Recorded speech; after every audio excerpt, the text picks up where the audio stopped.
성도들의 오해 그랬는데요. 일단은 우리가 세 가지가 있는데요. 그게 뭐냐면 자꾸 나오는 소리가 된다 안 된다, 우리 교회는 안 돼, 이런 그 이야기들을 많이 하죠. 근데 성경에 보면은요 어떻게 하고 있습니까? 에스겔서의 37장 3절에 보니까 마른 뼈다귀를, 에스겔을 마른 뼈다귀, 에스겔 골짜기로 해가지고 뼈다귀를 우글우글 했어요. 근데 뼈다귀들을 보면서 에스겔에게 얘기하는 겁니다. 이 뼈들이 능히 살겠느냐? 그럴 때게 산다. 이게 뭐 된다는 거거든요. 못 삽니다. 안 된다는 얘기고. 근데 3절에 보면 뭐라고 얘기했냐면요, 여호와께서 하시나이다. 그래서 에스겔은요 여호와께서 하시나이다. 이게 진짜 중요한 거거든요.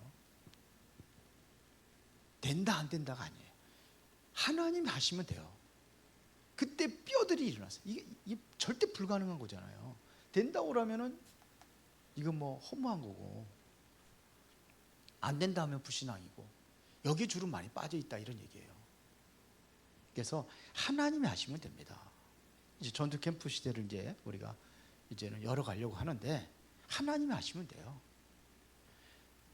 자꾸 나를 보면은 무능하다고 생각해요. 나 같은 사람이 뭘 할 수 있습니까? 이게 바로 인간 중심이에요. 이따가 이제 2부 예배 때 이제는 뭐냐면 하나님의 역사하심을 우리가 이제 다시 한번 확인할 텐데요. 무능해요. 인본주의, 인간 중심. 그러니까 자꾸 위에 거를 보지 못하니까 자꾸 인본주의 쓰는 겁니다. 그래서 자, 이렇게 되니까는 내가 불안한 거예요. 나를 보니까 불안한 거예요. 자꾸 뭐냐 염려하고, 사실은 어떻게 보면 이게 착각이죠. 이 착각 속에 살아가고 있습니다. 자, 그러면은 좀 더 구체적으로 보자면은요, 된다 안 된다. 자, 요한복음 21장 15절부터 18절에 보니까 이게 베드로거든요. 베드로가 어떻게 했습니까? 완전히 실패하고 어디로 갔느냐면 다시 고기 잡으러 갔어요. 원래대로 돌아간 거예요. 3년 동안 예수님 따라다니다가 3년 전에 어부 생활로 다시 돌아갔습니다. 왜 그랬을까요? 그것도 부활하신 예수님을 만나고도 돌아갔어요. 왜 그랬냐? 내 기준이에요. 이게 된다 안 된다는 건 자꾸 내 기준으로 생각해서 그래요. 내 수준으로 생각하면은요 안 되는 거예요. 그래서 원래대로 돌아왔어요. 어디로 왔냐? 내 표준이 나요. 하나님이 돼야 되는데 안 되는 거예요. 그래서 하나님이 하시면 되는 거예요. 지금 여러분들 전도 캠프 이제 10월 달부터 한다고 그랬는데, 그 앞이 어떻게 보면은 기도하면 앞이 캄캄할 수도 있어요. 아예 그거 생각하지도 않은 사람도 있을 거고, 지금 생각하고 그러면은 앞이 캄캄하게 될 수도 있어요. 어떡하지? 옛날 생각하는 거예요. 옛날에 과거의 생각 자꾸. 그러다 보니까 이제는 안 되는 거예요. 이게 이런 신앙을 무슨 신앙이라고 하느냐면 영세민 신앙이라고 하는 거예요. 늘 가난해요. 내 신앙이 풍성해야 되는데 이 가난해요. 이거 가지고 되는 거예요. 이거 가지고. 영세민 신앙에서 벗어나시기 바랍니다. 이해가 되시는지 모르겠는데, 하여튼 이 두 번째가 뭐냐, 무능이 있잖아요. 무능. 자, 무능하단 말이에요. 그래서 여기에 보면은요, 왜 무능하다고 생각하는 건 뭐냐면, 세상 것 중심으로 보니까 무능한 거예요. 어떻게 보면 내가 못 배운 것 같고, 어떻게 보면 가진 것도 없고, 세상 것 중심으로 보면은 나는 무능한 상태에 있어. 그렇죠? 그러나 사도행전 1장 1절에 보니까 그리스도 안에 있으면은, 그 능력으로 하면은 내가 이거를 벗어날 수 있어요. 그러니까 자꾸 이거 무능하다는 얘기는 지금 나의 어떤 상황을 보고 얘기하는 거예요. 이 지금 나의 상황을 보니까는 나는 무능한 거예요. 그런데 사도행전 1장 3절에 보니까는 엄청난 다른 세계를 얘기하고 있는 거예요. 예수님은 엄청난 다른 세계를 얘기하고 있어요. 오늘 그 1부하고 2부하고 연결해서 보시면은 아마 더 이해가 할 겁니다. 여기 있어요. 내 상황을 보면 그래요. 근데 예수님께서는 다른 세계를 얘기하고 있잖아요. 하나님의 나라 보자. 그래서 이사야가 이 상황 속에서 보니까는 절망이고 낙심이고, 왜 그러냐면 완전히 이스라엘 나라가 완전히 포로로 잡혀갈 거 알고 있잖아요. 보여주셨잖아요. 그러니까 이거 보면 절망이 되는 거예요. 나는 감당할 수 없고 연약하고 부족한데, 그래서 하나님께서 이사야를 통해 가지고 이사야 6장에 보니까 이거를 보여준 거예요. 보호자를 보여준 겁니다. 그러니까 엄청난 하나님의 능력이 그게 임하는 겁니다. 실제 연약하다고 초대교회 성도들이 생각하고 있을 때에 예수님께서 약속하신 것이 뭐냐면 사도행전 1장 8절이에요. 오직 성령이 너에게 임하시면 너에게 권능을 받고 예루살렘과 온 유대와 사마리아 땅끝까지는 내 증인이 되리라. 바울이 이거를 본 거예요. 그래서 뭐라고 고백합니까? 나는 무능하지만 그 뭐 학문이 높다고 그래서 뭐 얼마나 높고 세상 것 이건 비교할 수 없는 거잖아요. 그걸 나는 무능하지만 하나님께서 내게 능력을 주시면 내가 모든 걸 할 수 있다. 이게 바울이 고백한 거예요. 내게 능력 주신 자 안에서 나는 모든 것을 할 수 있다. 이렇게 얘기한 겁니다. 그렇죠? 하나님이 하시는 것을 보고 따라가다 보니까 하나의 역사하시는 것들을 체험하게 된 겁니다. 그러니까 이게 능력 주신 자 안에서 모든 것을 할 수 있다고 바울이 그렇게 고백을 하는 겁니다. 이게 안 되니까는 자꾸 뭐가 생기느냐면 염려가 생기는 거예요. 근심이 생겨요. 전도 캠프 하라고 그러니까 하기는 해야 되는데 근심 생기죠? 근심이 생기고 염려도 되고 그렇죠. 그런데 보세요. 초대교회 성도는 상당히 어려운 상황에 처해 있어요. 지금요. 요 당시가 어땠냐면은 굉장히 어려운 시기에 사도행전에. 그런데 초대교회 성도들은 어디를 선택을 했냐면은 오히려 완전히 이 어려움을 이걸 선택을 했어요. 거기 가면 다 죽는데 직장도 떨어지고 위험한데 위험한 지역을 선택을 한 거예요. 그게 바로 마가다락방에 모인 거예요.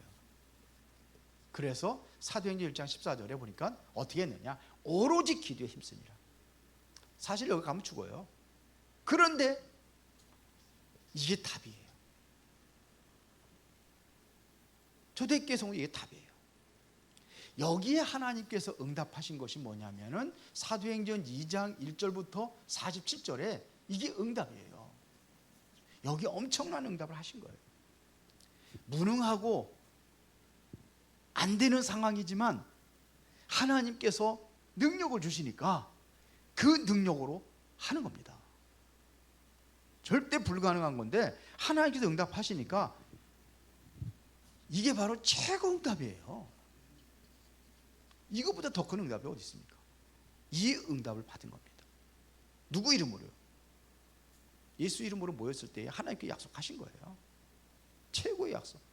바로 뭐 붙잡고요? 그리스도로 하는 이 언약을 붙잡고 기도했을 때 나타난 현상이에요. 그러니까 이게 계속해서 연속해서 일어나고 있는데 사도행전 3장 1절부터 12절에 보니까는 베드로가 그리스도 이름으로 안진뱅이를 일으킨 역사가 일어났어요. 이 사람은 모든 사람들이 다 아는 사건 아닙니까? 그런데 여기에서 진정한 그리스도에 대한 답을 얻으니까 그리스도를 통해서 이게 계속해서 역사가 일어나는 겁니다. 연속의 역사가 일어나는 거예요. 이게 한 번 체험하면은 이러한 일들은 계속 일어나게 돼 있어요. 우리 진짜 기도해 봅시다. 진짜 기도하면서 우리가 준비하는 겁니다. 하나님의 능력은 돼요. 하나님이 하시면 돼요. 무능한 나를 통해서 초대교회 성도들처럼 무능한 사람들이 어디 있어요? 전부 다 갈릴 사람들이. 대부분이 학문도 제대로 없었어요. 그 학문이 없는 사람들, 사도행전 4장에 보니까 뭔 얘기? 저를 본래 학문 없는 사람인 줄 알았더니 뭐 말하는 거 보니까 기가 막히게 하고, 베드로 같은 사람이 이런 역사가 일어나는 겁니다. 그러니까 절대 불가하는 것을 절대 가능으로 바꾸는 역사들이 이때 일어난 거예요. 그래서 우리가 신앙생활을 잘 하려면 결론입니다.